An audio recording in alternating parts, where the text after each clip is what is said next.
자, 시작해 볼까요?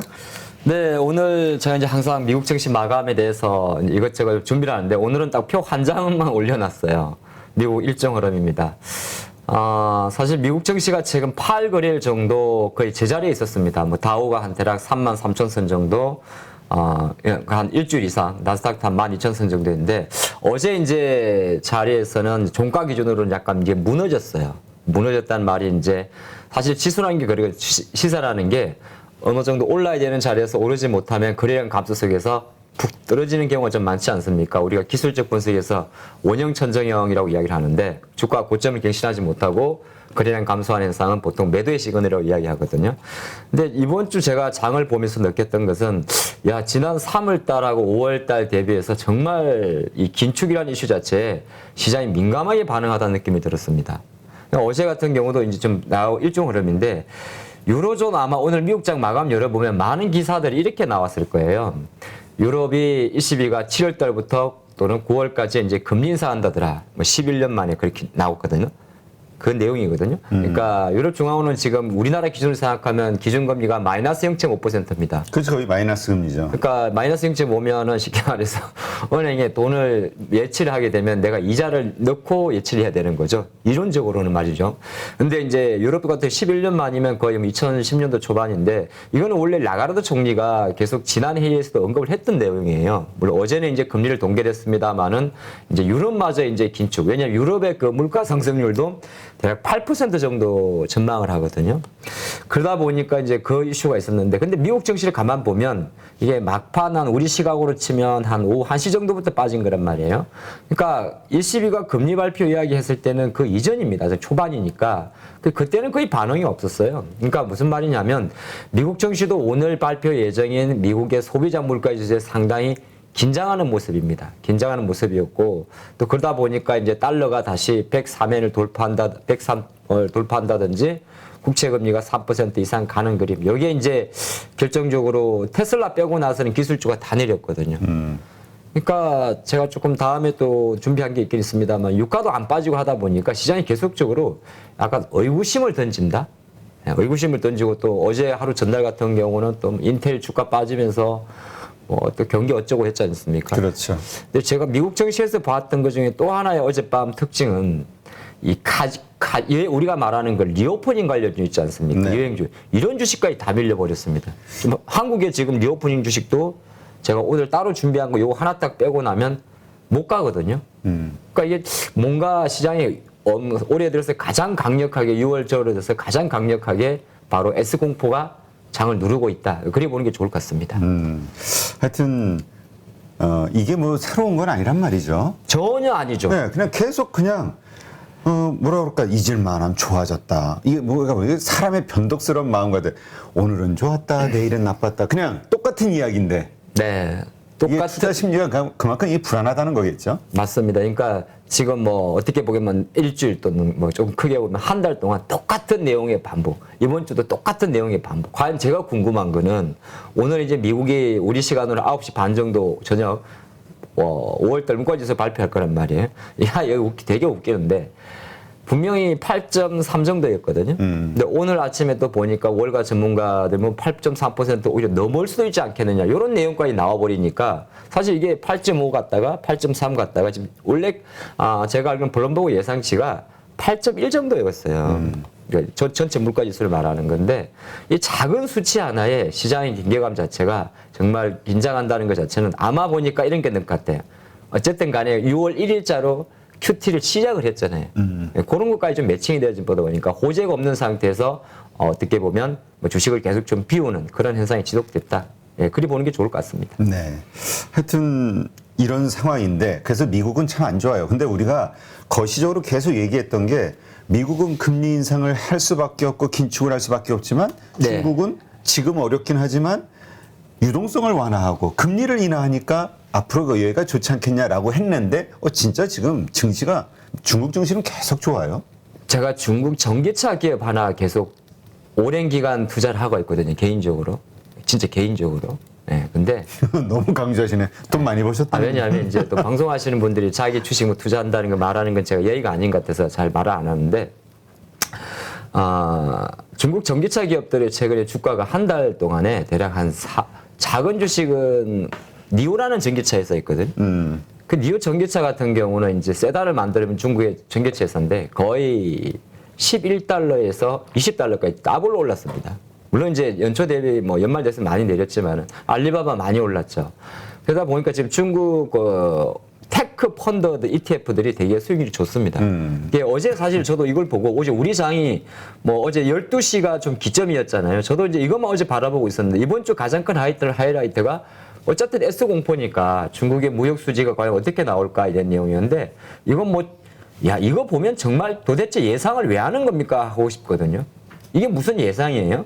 수출이 8% 증가 전망한다 그랬는데 뚜껑 열어보니까 17%가 나왔으면 이건 예상이 아니죠. 예상이 필요가 없는 게 쉽게 말해 이러다 보면 가끔 그런 얘기를 하는 겁니다. 도대체 중국의 경제 지표는 믿을 수가 없다는 이야기가 나오는 거거든요. 아니 중국의 경제 지표가 아니라 중국 정부가 발표한 네, 수치들이 물론 뭐 땅이 크고 뭐 그래서 그런가요?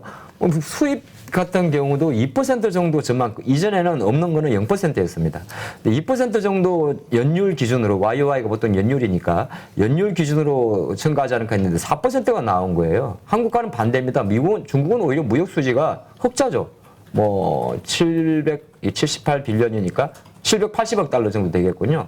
그러다 보니까 이제 어저께 우리 장도 중국 무역 지표 발표하고 12시 정도에 쭉 올렸었는데 일단은 이게 왜 갑자기 중요한 것인 거냐면 우리 한국 기준이잖아요. 조금 전에 미국 내렸다고 해서 또 아침부터 많은 투자가분들이 물론 약세 출발할 거예요. 왜냐면 어제 동시효과 때 좀 올린 것도 있었기 때문에 근데 이게 큰 흐름을 좀 계속 가져가는 게 중요해요. 지금은 아까 제가 말씀드린 미국이 8거래일 날 행보하다가 툭 떨어진 정도지 뭐 갑자기 또 여기서 제가 보긴 그랬어요. 오늘 뭐 큰 폭의 뭐 개발하고 큰 폭의 장대 양봉은 어렵겠지만은 그렇다고 해서 또 뭐 그건 아니거든요. 자, 우리나라 기준으로 뭐가 중요한 거냐면 중국의 수출 기준으로 중국 산업적인 측면에서 중요한 거고요. 그러니까 글로벌 전체 산업 뭐 경기 침체 정도. 우리나라 한국 기업으로는 뭐가 중요하냐면 중국의 수입액이 중요하죠. 중국의 수입은 주변국의 수출이 되는 겁니다. 그럼 중국은 도대체 어느 정도 작년 기준으로 수입을 많이 하는 보니까 뭐 말레이시아든 이런 나라가 포함되어 있는 아시안 쪽의 비중이 제일 높아요. 14.7% 정도 되고 그 다음에 이제 대만, 한국이 한 3위 정도 합니다. 8% 정도. 그러니까 중국 기준으로 봤을 때 주요 수입국들의 비중을 나타내는 표가 되게 되는데, 그럼 이제 한국은 조금 떨어졌네. 근데 이거는 의미가 별로 없는 게 기준치가 17년 기준이니까 어쨌든 순위를 놓고 봤을 때는 한국이 중국 기준으로 봤을 때 한 3위 정도의 수입국이라는 겁니다. 거꾸로 보게 되면 중국의 수입 자체가 증가한다는 것은 우리나라의 뭐 예를 들어서 지금은 품목이 조금 바뀌었는데 우리나라 대표 3종 세트 수출 품목이 보통 자동차, 반도체, 석유화학이잖아요. 근데 지금 이제 석유화학의 비중이 좀 높으면 되게 더 높아졌는데 이런 관점에서 봤을 때는 앞으로 한국을 보는 관점에서도 중국의 수입액이 증가하고 중국의 지표가 호전된다고 하는 것은 어떻게 보게 되면 이게 지금 중국 증시만 강하고 우린 약하고 뭐 또 이런 게 있긴 있습니다만은 전체적으로 제가 볼 때는 긴축이 싫어하는 큰 억누르고 있는 재료 자체를 그래서 중국 증시가 많이 커버시켜주고 있다 보면 좋을 것 같고 어제 막판에 중국이 이러다가 팍 빠졌어요. 근데 그거는 참 중국이 너무 그 상해 재봉쇄 이야기가 나왔죠. 그러게 뭐 재봉쇄 한다고. 그렇죠. 이번 주말 동안에만.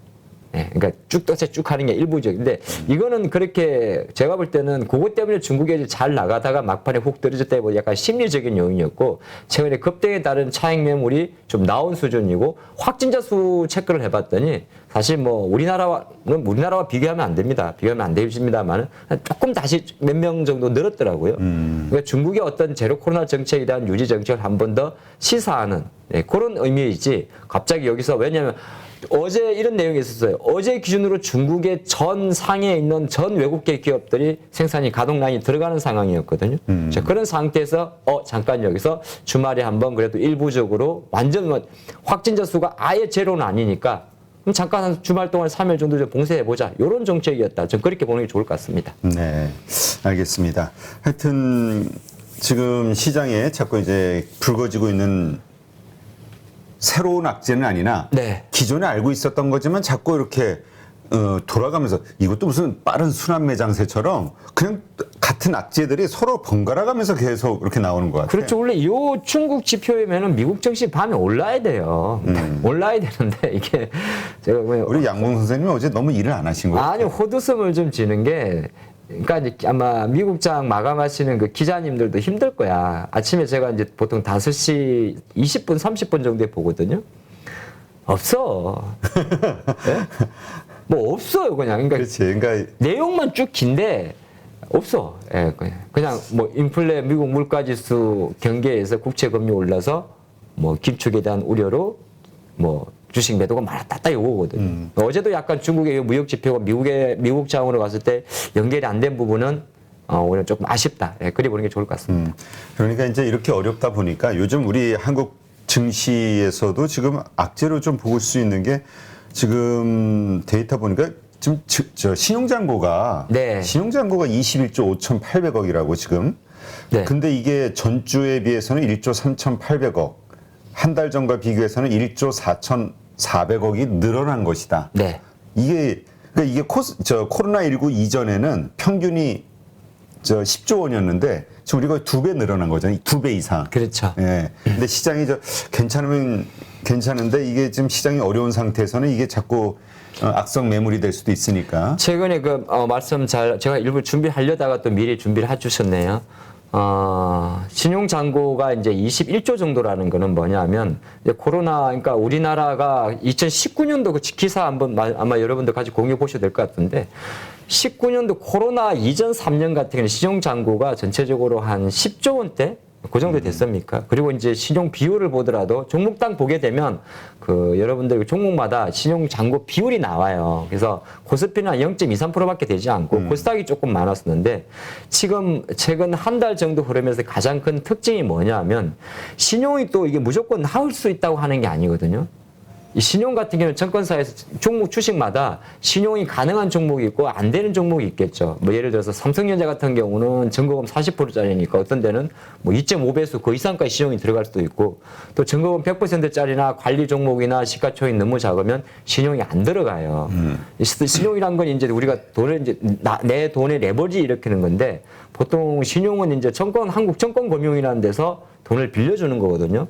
그러니까 주식 증권사 관점에서 그리고 여러분들이 밖에서 하는 사금융 하는 거는 보통 스탁론이라고 하는데 이게 뭐가 문제냐면 급락할 때는 스탁론이 문제예요.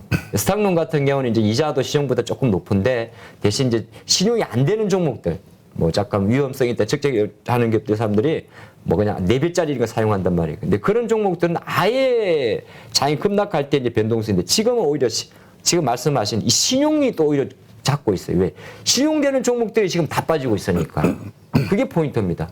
그래서 지금 IT 반도체들 혹시 보셨습니까? 지금 뭐 제가 좀 좋아하는 만약에 뭐 유진테크라든지 PSK라든지 여러분 어느 정도 알면 반도체 기업들 거의 다 지금 20-30% 빠져 있거든요. 근데 이 종목들이 전부 다 신용 비중이 높아요.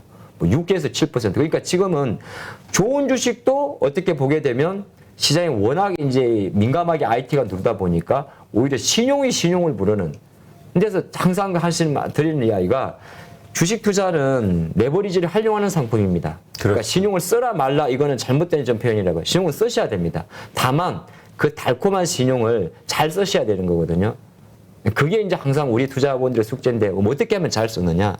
리스크 관리에서 신용은 어쨌든 간에 내가 이 신용으로 산 물량에 대해서는 내가 손에 손목을 걸고 첫째 내가 그냥 현금으로 사는 종목은 어느 정도 리스크 관리를 조금 여유 있게 한다 하더라도 뭐 그냥 딱 오를 거니까 그냥 이거 버틴다 하더라도 신용가격으로 사는 종목들은 정말 철저하게 하셔야 됩니다. 두 자릿수 넘어가면 일단 줄인다든지 제가 많이 본 것 중에서 신용을 부르는 가장 안 좋은 경우가 뭐였냐면 증거금 관리를 하잖아요. 140%라 그러는데 내가 종목이 한 10개 정도 갖고 있다가 이게 문제가 뭐냐면 한 종목 때문에 신용이 증거금을 내려오게 되면 잘 잘라줘요.